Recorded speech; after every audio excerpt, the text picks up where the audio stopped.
बिलावल भुट्टो ख़िताब कंदे चयो त ॿोड़ जी वजह सां फ़ैसिलो कयो वियो आहे हिन साल यौम तासीस ज़िलनि में मल्हाईंदासीं। अॼु पीपी कराची जो खटे वियो आहे। अॼु ते अवाम जो जोश ॾिसी उमेद आहे त कराची जो अॻिलो निज़ाम बि जियालो हूंदो। कराची लाइ पंहिंजो मेयर मुक़ररु कराए कराची जा मसाइल हल कराइण असांजो हक़ आहे। पीपल्स पार्टी नफ़रत नाहे, उमेद जी सियासत ते यकीन रखंदो आहे। इन ॿुधायो त चाहियां थियो त हिकु जियालो ई कराची जो मेयर मुंतख़िब कयो वेंदो। कराची पीपल्स पार्टी मुल्क जे हर तबिके खे हक़ ॾियारियो आहे।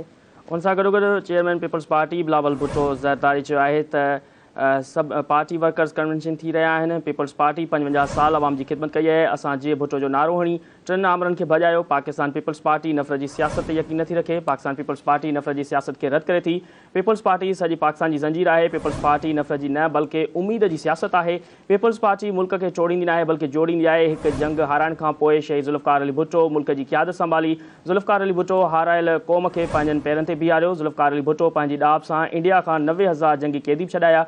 अॼु हिन ज़मीन मां कोयलो निकिरी रहियो आहे। शहीद ज़ुल्फ़िकार अली भुट्टो मुल्क खे जोड़ियो, आवाम जी ख़िदमत कई। शहीद ज़ुल्फ़िकार अली भुट्टो खां अवल आइन बि न ठाहे सघिया। शहीद ज़ुल्फ़िकार अली भुट्टो मुल्क खे आइन ॾिनो। हिन खां पहिरीं अमीर माण्हू वोट कास्ट कराईंदा हुआ।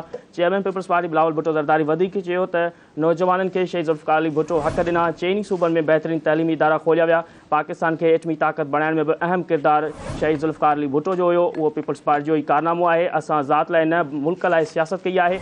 असां मुशरफ जो राज ख़तमु कयो ऐं सिलेक्टेड राज खे ख़ुदा हाफ़िज़ कयो। शहीद बेनज़ीर भुट्टो बि अहिड़ो फ़लसफ़ो खणी अॻिते हली। बेनज़ीर भुट्टो नफ़रत जी सियासत न कई। बेनज़ीर भुट्टो जे वालिद ऐं ॿिनि भाइरनि खे शहीद कयो वियो। बेनज़ीर भुट्टो पाण बि शहीद थी वई पर कॾहिं बि मुल्क जे ख़िलाफ़ु नारेबाज़ी न कई। शहीद ज़ुल्फ़िकार अली भुट्टो खे ख़बर हुई त दहशतगर्द शहीद कंदा पर हुन परवाह न कई ऐं अवाम जे हक़ लाइ शहीद थी वई। अगरि सियासत करणी अथव त बेनज़ीर भुट्टो खां सिखो। पीपल्स पार्टी मुल्क खे जदीद टेक्नोलॉजी ॾिनी। शहीद बेनज़ीर भुट्टो जे ख़िलाफ़ु हमेशह साज़िशूं थींदियूं हुयूं। उन्हनि साज़िश जे ज़रिए बेनज़ीर जी हुकूमत खे ख़तमु कराए वियो। ज़ियाउल हक़ औरतुनि खां सियासत करण जो हक़ खसे वरितो। शहीद बेनज़ीर भुट्टो नफ़रत जी न पर उम्मीद जी सियासत कंदी हुई। बेनज़ीर भुट्टो विढ़ण जी न बल्कि सब्र जी सियासत करणु सेखारी हुई। बेनज़ीर भुट्टो खे असांजे अखियुनि जे साम्हूं शहीद कयो वियो। बेनज़ीर भुट्टो कॾहिं बि यूटर्न न वरितो। मुल्क में बाहि बाहि हुई पर आसिफ़ अली ज़रदारी पाकिस्तान खपे जो नारो हयो। मां हमेशह चवंदो आहियां त जमहूरियत बहितरीन इंतकाम आहे। बेनज़ीर इनकम सपोर्ट जे ज़रिए ग़रीब औरतुनि जी मदद कईसीं। पीपल्स पार्टी चेयरमैन बिलावल भुट्टो ज़रदारी वधीक चयो त पीपल्स पार्टी जे जियालनि इमरान ख़ान खे घर मोकिलियो। असां चयो सिलेक्टेड खे हाणे घर मोकिलिणो आहे। असां पुरअमन लॉन्ग मार्च कयो ऐं अदम एतमाद आणण जो बि ऐलान कयो। असां आवाम सां मिली करे मुल्क जा मसइला हल कंदासीं। असां सॼी सिंध में मुफ़्त दिलि जी बीमारियुनि जूं इस्पतालूं ठाहियूंसीं। कराची खां गंबर ताईं अवाम महांगो इलाज कराईंदो आहे। हरकोल मनसूबे जो इफ़्तिताह करण ते मूंखे फ़ख़ुरु आहे। कराची, हैदराबाद ऐं लाड़काणे में जदीद बसूं बि हली रहियूं आहिनि।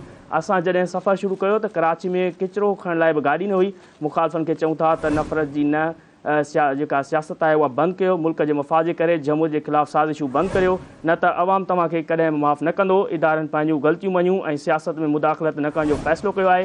जेको सुठो अमल आहे। इदारनि खे पोइ सिलेक्टेड परेशान थी वियो आहे। फॉरेन फंडिंग केस खां बचण लाइ मुल्क में अजीब सूरताल पैदा कई वई आहे।